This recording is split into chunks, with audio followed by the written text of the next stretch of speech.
Hey everyone, this is the second edition of the second edition, 2-2, it's a two-face pun there, of the DropBox here. I'm Super Duper on, and I brought the first half on my Facebook yesterday, and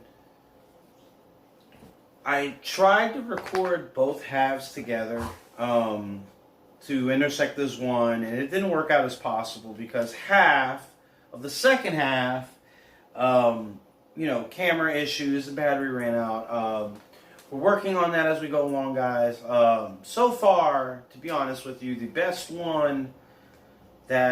two best ones that I've come out with, that I've been actually been able to get the content out of, is Johnny Badgate and Nate Slater. So those are the only two that really I've never had issues with, because just by the grace of God, and it was just less time consuming with them. But anywho, so this is the second half, and these were 6 questions that were accumulated over the course of a week and a half. We fell behind because of the current events and everything's ever changing every day with what's going on. So then things happen. So here we are, but we're still bringing it to you. Like I said, the first half is up on my Facebook. It should be it's public, so you can hit Dave Super Duper on in the search, or however, just find me on Facebook. If you're not connected to me somehow already, and just look it up, and it's on June 12th. No, June 30th. June 13th, 2020. That is the upload date for the first half of this video. We're actually recording this that same day because of the issues. So we're gonna get right to it and just dive in. The first question I have here is from a good supporter of us, Jeff James. Thanks a lot. You supply a lot of content. I've already told you this publicly. This is me verbally and not on a keyboard, telling you thank you for helping me with this. It doesn't cost you anything. It doesn't take anything out of your time. You can go take a shit and help me with this program. So I appreciate you giving me as many questions as you give me. You at least give me 2 a shot. I can appreciate that. I can handle what I handle. We're not to that point yet. You are a big foundation of this program, and I appreciate you. But I want to get to your question. So instead of blowing you,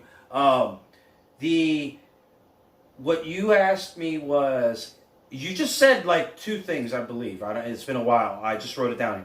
He said WCW Mount Rushmore. This is an interesting topic because there's a lot of factors here. WCW was great.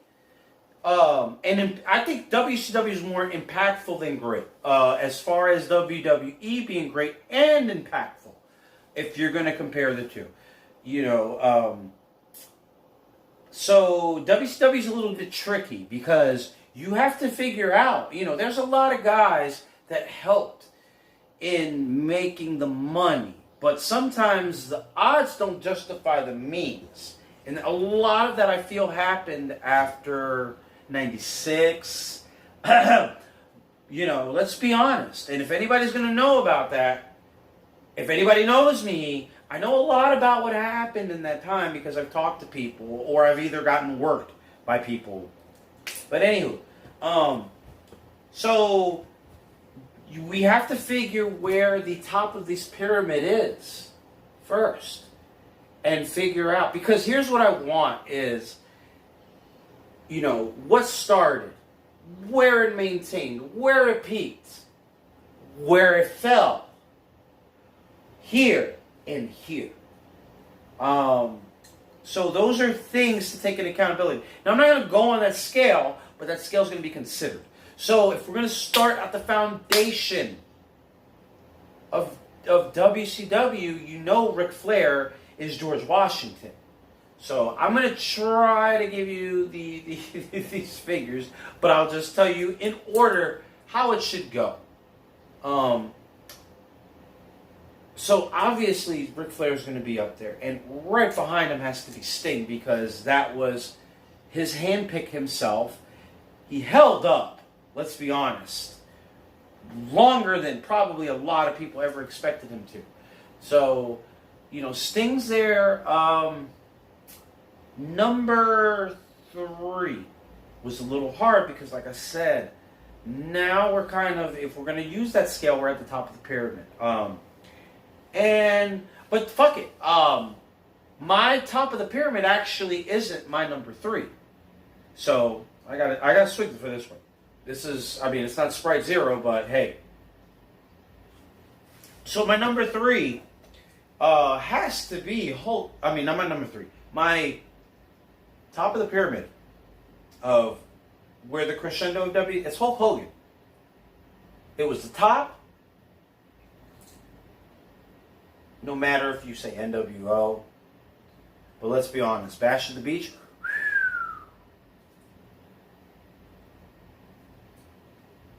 I'm going to get back to Bash at the Beach, but I want to go back to my number 3 here. We got some really good shining guys here. I have a heel, I have a face. And Rick worked face, but let's be honest, he was a heel. Every fucking time. The third one has to be Vader. I put Vader there because if it wasn't for WCW, I don't think WWE, they might have at some point, but he wouldn't have been Vader. He would have been a gimmick or something that he wasn't. So I'm going to put Vader there because I think Vader helped the fortunes of WCW. He looked like that credible threat, and he could have been that credible threat more so. I really felt like Hogan buried him. And when I say that, I just want you guys to know I'm not putting anything on Hulk Hogan or the booking. I'm not saying, oh, they fucked him over. They didn't do it right. You killed your monster. Your monster is your babyface. If that's... I never got behind Hulk Hogan because to me, he was Brock Lesnar the whole time, just had more merchandise. But anyways, so yeah, that's Vader. So we have Ric Flair, Sting, Vader, and the very last person is got to be Booker T.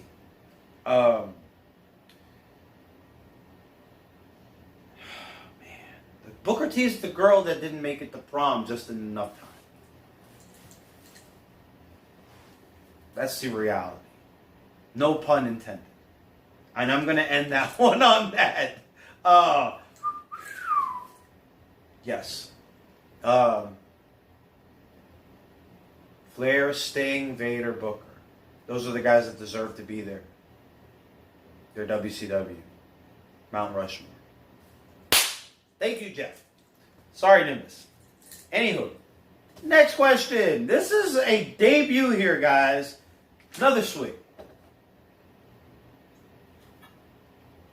Now, the next question here is the debut of the anonymous inbox here, the DM. So I got this in my DM. I need to figure out a way to do this because I have a feeling that, and I want to say too much because I'm going to kind of expose who this person is that's asking this, and there's a reason why they want their anonymity here. I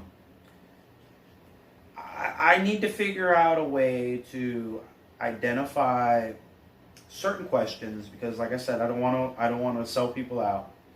So I think with this particular person, because I have a feeling I'm going to get some stuff, because the door is going to be broken on this as we go on, because I have some questions and I'm just getting the ones that I've tended to and that I said that I would get to right now. But anyways, we're going to get to it. The first question, as far as that is Duperon. Are you okay? Like I said, bullet points here. The way this person wrote it out, and I put it Duperon healer face. That's how it's written down here. They asked me. They basically point out that what I say and what I do are very opposite, and they're not necessarily calling me a hypocrite. So something, but in the context of being a heel in the face, they said something along the effect of you act like a heel, but you do things and you come off as a face. So are you a heel or a face? What is it? I have trouble with this. Only because Simon Says is a worker in Florida, and he's had inspiration, if you can tell from his name. But if you know him, if you knew his character, I don't want to get into, I can get into a whole video of that, and I might at some day, we never know. But with him, he was very intellectual. He was not the most attractive body in wrestling at all, but for all of the body he did not have, his brain was so much fucking bigger. His knowledge was so... Everything he said to you, he can make sense out of anything. That's just how he was. He's a big reason. He's a big platform. He's probably... I would have to say Simon is the person that gave me my first... He's the person that gave me my first break. Thanks to Wayne Van Dyke, God rest, and Deep Ramos. Anyway, Simon was one of the guys that taught me a valuable lesson in wrestling. To me, he's a veteran. To a lot of guys that I'm peers with, he's probably not going to come as that. But to me, he's a veteran. So, one of the things he said to me was that when I was... No, actually, he didn't say it to me. He didn't say it to me. I don't know if he... man. You got to understand, we're in 2020. This was 2011. I was there. I was sitting there. He said it. And he was saying it either to... He probably said it to everybody in the fucking room knowing him. He said that if the most dangerous bad guy is the guy that honestly believes that what he's doing is right and can justify it, because that's what makes him that much more dangerous. So the architectural idea of what a heel is supposed to be, I don't really buy into too much, because it hasn't ever worked for me. Because my crowd can sympathize with some of the things that I do, but they don't necessarily have to like me for it. And the fact that they can sympathize with it can kind of give me that much more heel heat. So I try, maybe I'm a little bit too cerebral with it, but I try to be on another level as far as that goes when it comes to being a heel. Because I don't really honestly believe that there's heels or faces in life. There's only characters. And I judge people on their character, not what they do, not what they say they're going to do, and not what they say. I judge them by their character of a person. And that's a lot easier to find out than asking somebody questions, and because you piece everything together.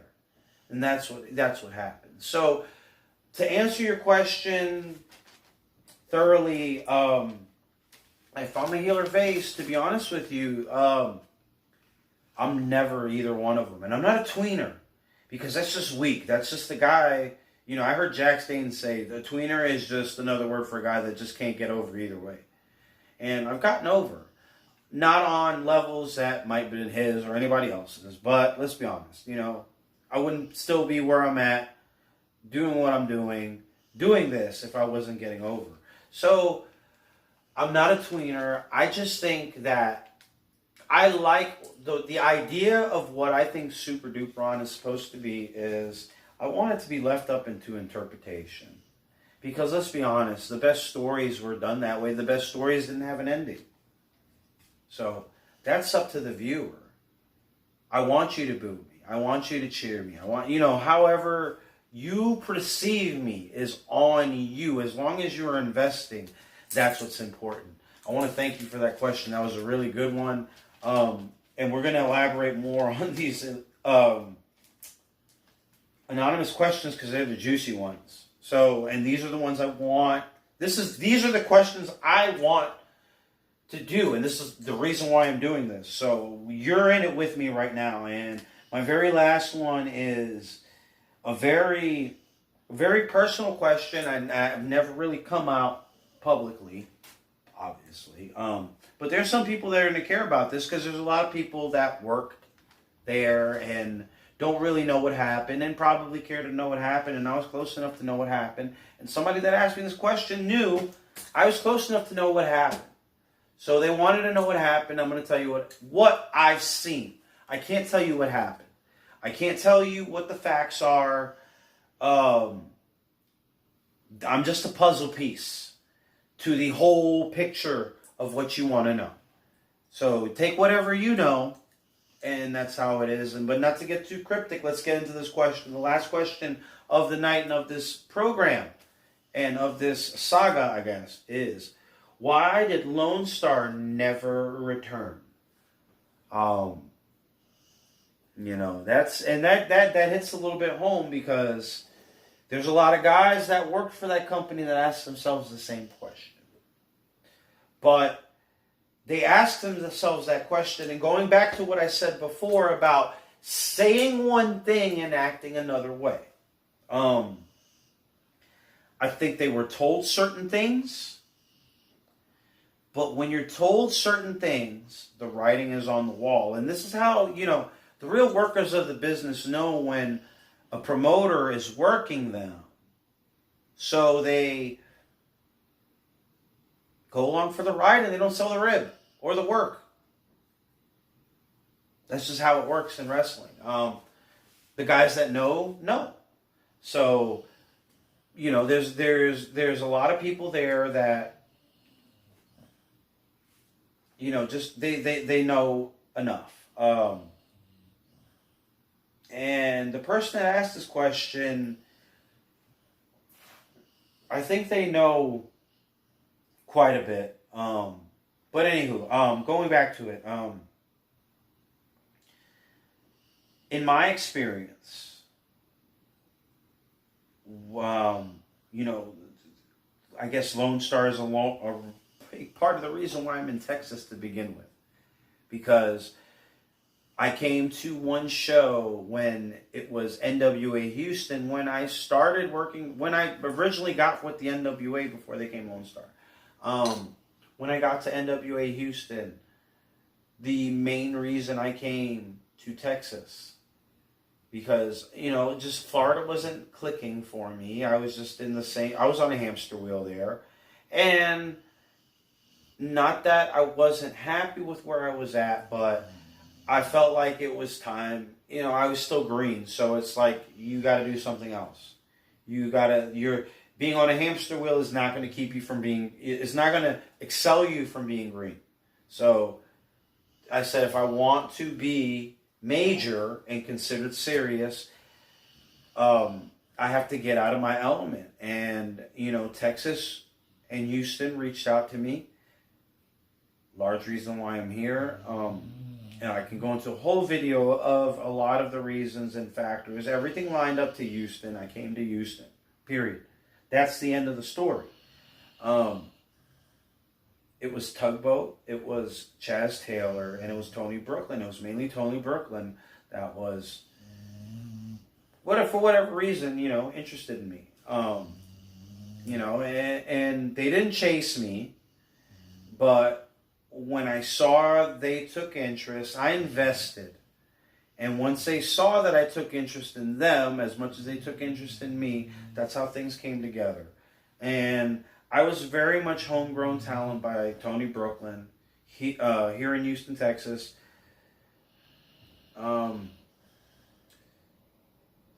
I wasn't like a big star here or nothing when he was running, but I was a mainstay, and I didn't get booked as much as the Carsons. I mean, I got booked as much as the Carsons. I got booked as much as the Wilcotts. As a matter of fact, I got booked more than those guys.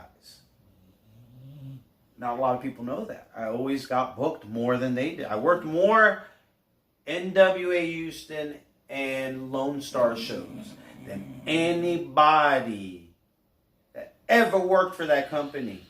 I know that for a fact. So where my placement was on the card didn't matter because somebody always made sure I had a job. And that is what's important in wrestling, because that's how you get over. But,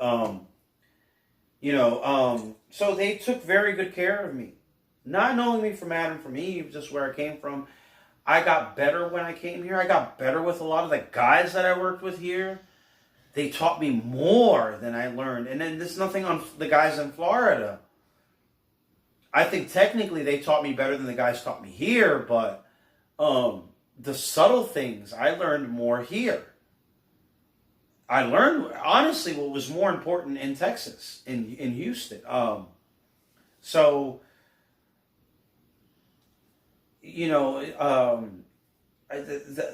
was a big start for me here. But it was the NWA, and then, of course, there was a falling out with the NWA and Tony Brooklyn, because Tony was, a good part of the front office. The company split, which is a large reason why I had to get sold, and it's why it's on YouTube now as it is, which is fine because it reaches more people, and I'm okay with that. So, not me hating. But that happened, and then Lone Star was brought out of that, and then there was a business relationship that was made from that with a talent agent. I don't want to go into this person's name. I don't want to go into their stuff. This isn't about, if you know, you know. That's just all there is to it. But, stars are promised here, and there was pullouts, and there was no shows. The person that asked this, let's be honest, the writing's on the wall when it happened twice. So, on the night that I was supposed to wrestle Keith Lee, interesting enough, right? The very last night, and I wasn't even supposed to wrestle Keith Lee. I had to fill in. But on that night, it was announced that Scott Hall was going to come to Lone Star, which was, something for me, because if they were going to come to Texas, I guarantee you the people that broke me into wrestling would have gotten a hold of me and asked me questions, just like they asked me questions about Santana Garrett wrestling Barbie Hayden, because I was more familiar with her when it came down to the NWA Women's Championship. So I never got that call. I never told anybody this, and this is an exclusive here because I never even told Tony Brooklyn this. But anything that happened in Lone Star that had interest with my sector or whatever, I would get advice. Or not advice, I would get advised. Like, hey, what's going on? Like, well, who's on the up and up? And it wasn't like spying, but we do this in wrestling because we want to make sure people are professional in places that are foreign. And I'm here, so likely, they want to know what it's, there's nothing wrong with that.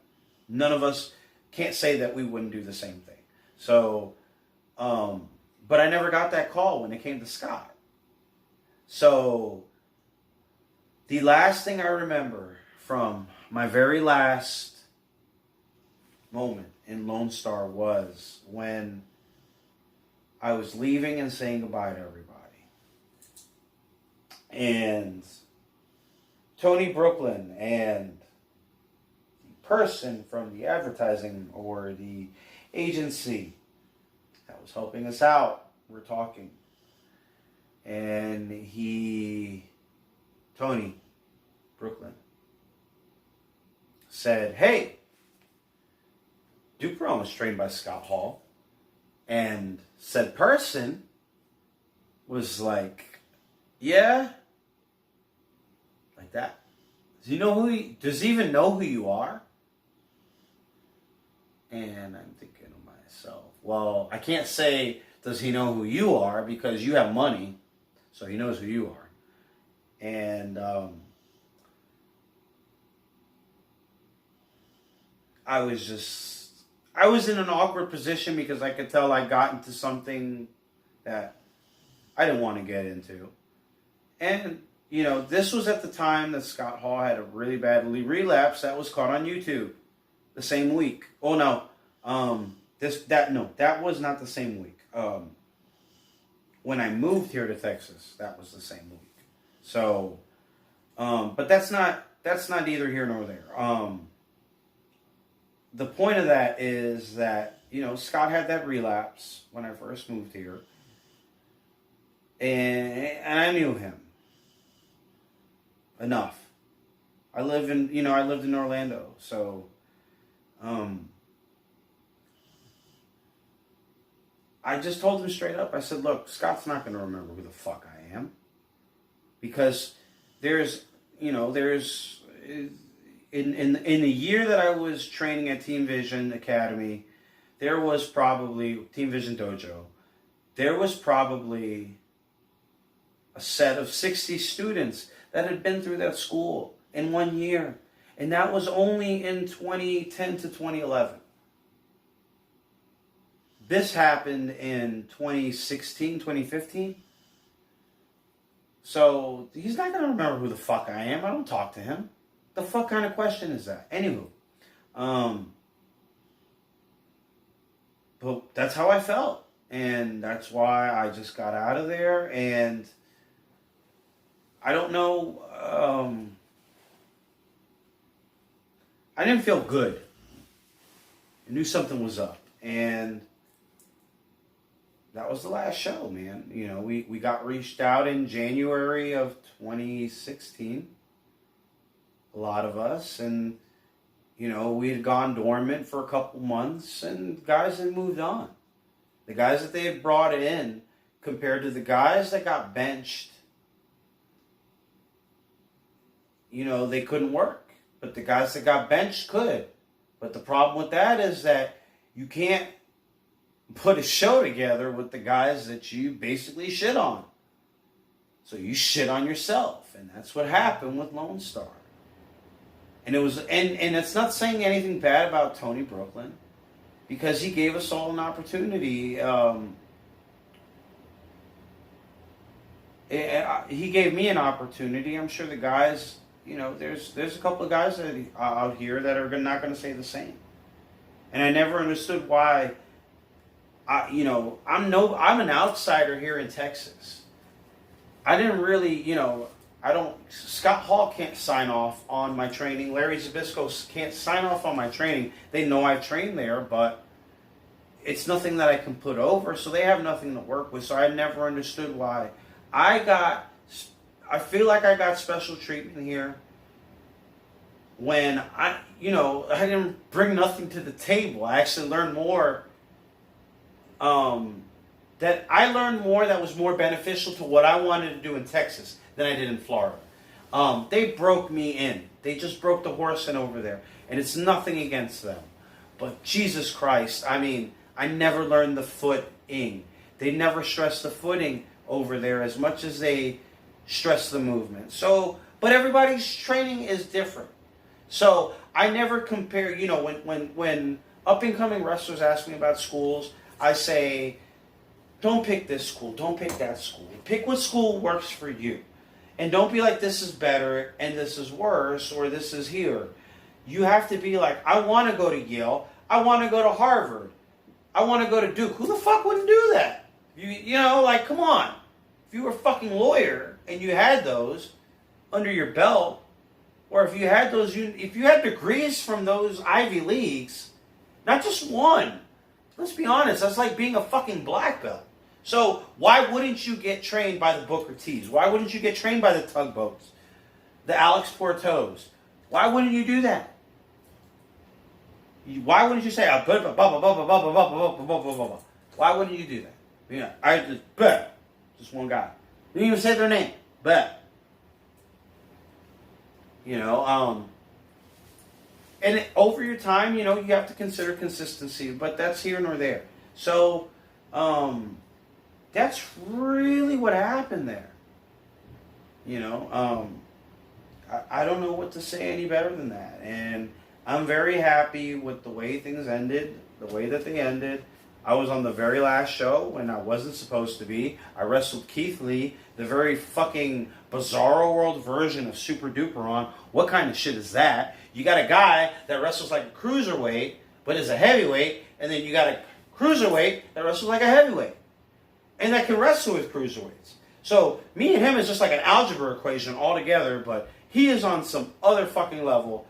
Obviously, everybody knows that, but you know, hey, that's my experience. That's what happened there. Yeah, that's it. That's all I can tell you what happened, and you know, I hope I shed some light, to, you know, to some of you that needed that. You know,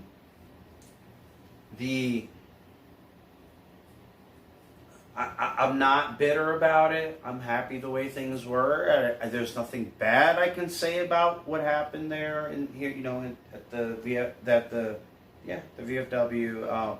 I'm very happy that TSW is keeping that going over there. I really am, and a lot of my friends are over there right now. I had my last match over there for Tugs Memorial, so that building, I have closure there, and I'm glad that it's still going. You know, it's the sportatorium for me, but it never got torn down. So, but on that note, to all my boys out there, TSW, the DZW guys, my boys,